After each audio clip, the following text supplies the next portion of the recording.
What's up, nerd family? Enash here, along with the lovely Tiff-tastic. And we are getting ready to go see what movie, Tiff? Antman and something with the quantumverse. I don't remember the name of it. It came out when I was on drugs from the surgery. That is now the official title of Ant-Man. I don't even want to remember what the actual title is. Something with the quantumverse and I was on drugs. It came out the day I went into surgery. That is fantastic. Yes, so we are getting ready to go see Ant-Man. And there's something about the Quantumania I can't even remember right now. So look forward to that. We're going to give our fresh out of the theater review, right, Tiff? Yes. And the only thing I don't like going into it, but I know that they're following the comics, which I'm fine with, is I don't like her short haircut, but that's just me personally. But I know that they're following the way that she looked in the comics. So yeah, I gotta give them points for that. Yeah. So we know it's a week late. The movie's been out for a while, but we went to go see Cocaine Bear last weekend. And so we decided to go see Ant-Man today. So I apologize for the shaky cam a little bit, but we're in the car. And so, anyways, we will see you on the flip side of Ant-Man and I took drugs. Maybe I still have painkillers in my system. I don't know. It's for you to find out. The pain kills fills and Painkillers, pain pills. I was trying to say it all at once.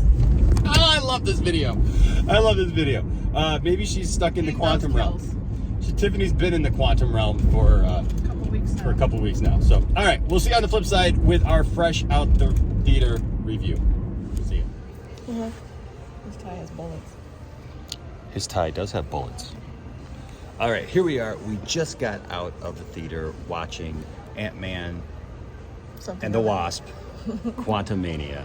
Yes. And Tiff, what did you think of Ant-Man and the Wasp, Quantumania? No drugs. No, well, it kind of looked like we were on drugs. Yeah. No, I actually really enjoyed it. I still don't like her hair. That's just my personal. I'm not a crazy person that likes short haircuts, but which I she love. Does look comic accurate. I do love her. I used to say when she was on Lost that she would have made a perfect Lois Lane back in the day. She still kicked butt. She still was awesome. I loved her character. I just don't like the short hair, but. All I could think of with MODOK was from the Land Before Time or Land of the Lost. I'm sorry, the dinosaur movie back when we were kids. All I could think of was you got nice fat head. MODOK was ridiculous. He had baby hands and feet. You know what's funny is I remember when the scenes started, when the stuff started getting leaked out about MODOK, the pictures and stuff, and everybody was like, "Oh, this looks horrible." He actually looked much better with the mask on. He reminded me in the pictures beforehand of was it Mencia or? Oh, Carlos Mencia. When he was he in did Shark look Boy like and Carlos Lava Mencia. Girl. Oh that was Rodriguez. That was Rodriguez. Yeah, I know who you're talking about. Yeah, because we floating head. Yep, yeah, we made fun of that that's actually. We made fun of that on the show. He does. I thought the CGI looked weird. It did. When it was just his head. Because it didn't look like that. his face, because it looked like it was his face, but it was like stretched out and fatter. It looked like it was something you go to like an amusement park and have your face superimposed on something. I don't know. It was weird. But hey, it's never too late to not be a dick. Exactly. That needs to be on a t-shirt. But the one thing that I thought was awesome was I liked the story, how it advanced, and it actually made you like you were invested in it with both Scott and his daughter. I thought that was awesome. He didn't know what was going on with her because he lost the 5 years during the snap, and so now he's trying to get to know her, and then realized how smart she is. She's got the Pym side, and so she's learning about the quantum realm and all this.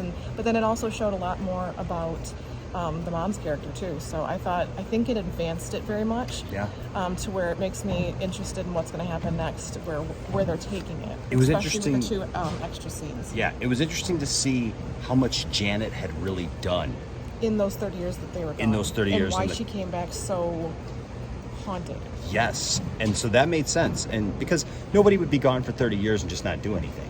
No. And so it was really interesting to see how much more involved the quantum realm was, And which Pym, or which, and I'm sorry for spoilers, but which obviously. Dr. Pym actually explained. He's like, I thought it was this and it was this because he didn't Right. know. And she's like, well, I couldn't tell you. You wouldn't have really understood or, Right. taken that in. So. Right. So. But it shows what she dealt with for 30 years, how she got with Bill Murray, Bill which Murray, I thought was funny. nice He was cameo. hilarious. I liked his cameo. But it also showed like what a badass she was. She learned so much. She was flying these animals and they looked like some of these people she was helping looked like the poor man's Tusken Raiders. It was very Star Wars. The whole thing was very Star Warsy. Very Star Warsy. It looked like kind of so I don't know if you know this, but the whole thing was filmed on the Volume, which is the Mandalorian stuff because of when it was filmed. And I felt like you could really tell. I felt like some of the CGI was really good, but some of the CGI was, It was good. None of it was horrible. No, but I enjoyed it for what horrible. it was. And I also, weirdly enough, like the little gooey guy that you had to drink his Yes. fluids. I have because, holes now. And he was like, I have holes. How many holes do you have? Right? Which I thought was funny when he's like 7 and he's like, okay, yeah, you're right. Okay. So He was just funny. And then you had to drink his ooze to be able to understand the different people's dialects, which I don't think you can ever count Paul Rudd out. He's hilarious. He's charming. he was emotional when it came to his daughter. Anything that dealt with from the parents' perspective, just Yeah. I thought overall it was really good. I thought it was cool how like everybody ended up pitching in and saving the day. Kang, so I will say what this movie did do for me was I really didn't care about Kang at all. Not even from the Loki series. Like it was just I was interested in how they ended the Loki series to see how they were going to pick up and expound on his story. Sure. But I just really wasn't interested in Kang at all. This actually made me interested in Kang. This actually made me interested in what they're doing, where they're going with it, and who Kang is and everything. Because I know who Kang is, but like I hadn't been, concerned about this. Now I know that there's some reports that are coming out that are saying that he's definitely dead. I don't know that Kang, the Conqueror, is dead. But I didn't understand during Loki why he was so afraid of him until this movie. Yeah. I understand the fear now because I was sitting here thinking, why? Okay, he bends time. He's the destroyer of worlds kind of thing, but why is he so freaked out about him? And by the end of the movie, I was like, okay, I get it. I know there's a lot of people who aren't really into the whole multiverse thing. There's a lot of people who complain about that with Marvel right now. There's a lot of people who've complained about that with DC kind of going into the multiverse realm with the Flash. I like my multiverse. I don't have a problem with multiverse, so I'm actually looking forward to the Flash for that reason. Because if he doesn't like him, he gets rid of him. Right. So I'm actually looking very forward to the Flash to be able to see what they do with DC and the multiverse, because there's a lot there that they can do. And so I enjoyed this. Like I said, it was very Star Warsy. I also enjoyed the 2 post-credit scenes, which sometimes they're hit or miss depending on which movie franchise you're with, but it was actually both of them were very informative and Well, I've noticed how a lot of times their post-credit scenes, like they'll do two, and then the first one will be kind of important, and the second one will be just like a fluff, kind of like doesn't really matter. And I thought that both of these scenes meant something. I don't know. Out of the 3 Ant-Man movies, where would you rank this one? It's been a long time since I've seen all of them, but I would put that up there. Yeah. Well, you know what? I don't know. I mean, all the first one was so good. All 3 of them were done so good. I think the Ant-Man movies are one of those things that are like kind of the unsung heroes, kind of like they fly under the radar for people, and so does Ant-Man. But, that's how he's kind of portrayed even in the movie, that he's kind of like under the radar. He's not like the greatest Avenger that people think of, but he has a power that is very, very important. Yeah. And so I think all 3 Avengers movies have done, or all 3 Ant-Man movies have done really well in how they portray Ant-Man, how they portray his importance, yet it's not over the top.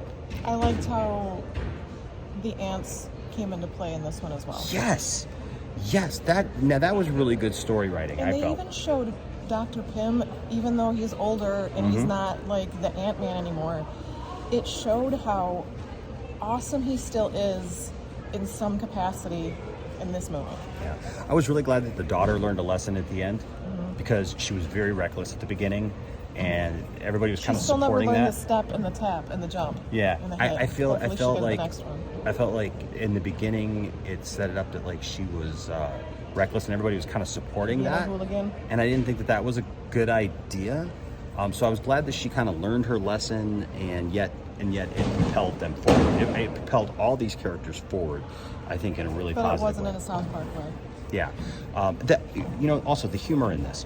The humor in this, there were humorous moments, but it wasn't stupid. And it wasn't over the top and cheesy. It was just enough, and then it backed it up with enough action and seriousness. Yeah, it wasn't like Thor, haven't Love seen and that. Thunder. You haven't seen Thor: Love and Thunder? Nope.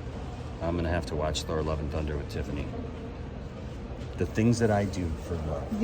You don't have to watch it if it was bad, but I haven't seen that. I haven't seen Morbius. I haven't seen Well, The Eternals. I haven't seen a bunch of that stuff yet because I was out of state when those movies came out. Somebody out there's going, well, you don't want to see Morbius, and they I don't. still want to see it once. The average Marvel fan hates the Eternals, which I love the Eternals because it's a very serious movie, actually. I still want to see them. So we're gonna have I to. only had 2 weeks off for my medical leave, and I only had so much that I could watch while I was awake and not drugged up, as you saw from the beginning of the video. But hey, I really like the movie. Did you like the movie? I liked it very much. Okay, so what would you give it out of 5? Rate it out of 5. 5 being the best, 1 being the worst. I'd say 4.75. Ooh, a 4.75. I'm going to give it a 4.5. I thought it was really good. It was a great entry into this. And I felt like the only thing that I will take back is the fact that it has gotten to the point where if you don't watch everything, it's going to start affecting your ability to understand what's going on. Like the second post-credits Or it's credit gonna scene get with you Loki. excited to watch them because you don't understand them, so now you want to see. Hopefully. So I guess it just depends upon your point of view. Unless you're going to go onto Reddit or something like that and read about it and find out why it meant that. There you go. So Tiffany gave us a 4.75. I gave it a 4.5. What do you give Ant-Man and the Wasp, Quantum Mania, Hooked on Drugs? Let us know down. About the Quantumverse. Something about the Quantumverse. Let us know down in the description, or not in the description because we write the description. You got to let us know down in the comment section what you thought of this. We would love to hear from you. Tiffany, are you looking forward to this guy right here? Heck yeah. Yes. I love his, the fact that he's got bullets in his tie. I gave Tiffany the choice between sitting here with John Wick or sitting over there with Shazam, and she chose John Wick. Don't mess with her dog. We're here, by the way, at Rave. It's a Cinemark, and so love this theater. It's just a couple minutes from our house, and we really, really love this theater. I was here when this theater first opened years and years ago as a Showcase Cinema and watched a 15-hour Star Trek marathon. It was all the Star Trek movies up to that point, up to Generations. And so we got to see, it was a sneak peek before it opened, 2 weeks before it opened. It was awesome. I came with my friend Shane, and we spent 15 hours here watching Star Trek. It was fantastic. And so I've always loved this theater. There's a big one down about 20 minutes from us, where everybody kind of goes. It's got the IMAX and all that stuff. Which is still fun once in a while, and I like it once in a while. But it's crowded. I like this one because it's just nice and it's comfortable, and I like it. So if you're ever in the area, come check out Rave 14 in Flint. Okay, so I think that's about it. We're gonna get going, but thank you guys for watching, and we appreciate. That's right. We appreciate all you guys. Tiffany appreciates you guys too, and thank you guys all for your shout outs and your hopings that Tiff was feeling better. Are you feeling better? Slowly but surely. I had the first 2 weeks off, went to the doctor. I'm okay enough to go back to work. I took 2 half days to kind of ease my way in on Thursday and Friday. This week is going to be my first full week, so I'm using the weekend to recoup. I still have 4 weeks of healing inside, but it's just, I can't push it. My brain is wanting to do things that my body will not allow me to, so I just got to take it slow when I don't want to, but I have to. True that. And look forward to this week, because the nerdy one himself, Dawson Weidrich, will be back here at the lounge physically. And then next week we go see Watchmen in the theater. Right. The ultimate for the AFSP. Never saw it in the theater, so. For the AFSP. I saw Watchmen here in the theater, in this very theater. We're going to see Watchmen down in Detroit. And so I'm sure we'll be doing some streams with Dawson next week. Blue Man's going to have a very large blue thing on the screen. Mm-hmm. Blue helicopter. Don't be a blue dick. Anyways, we love you guys. Stay nerdy, and we'll see you guys next time at the movies.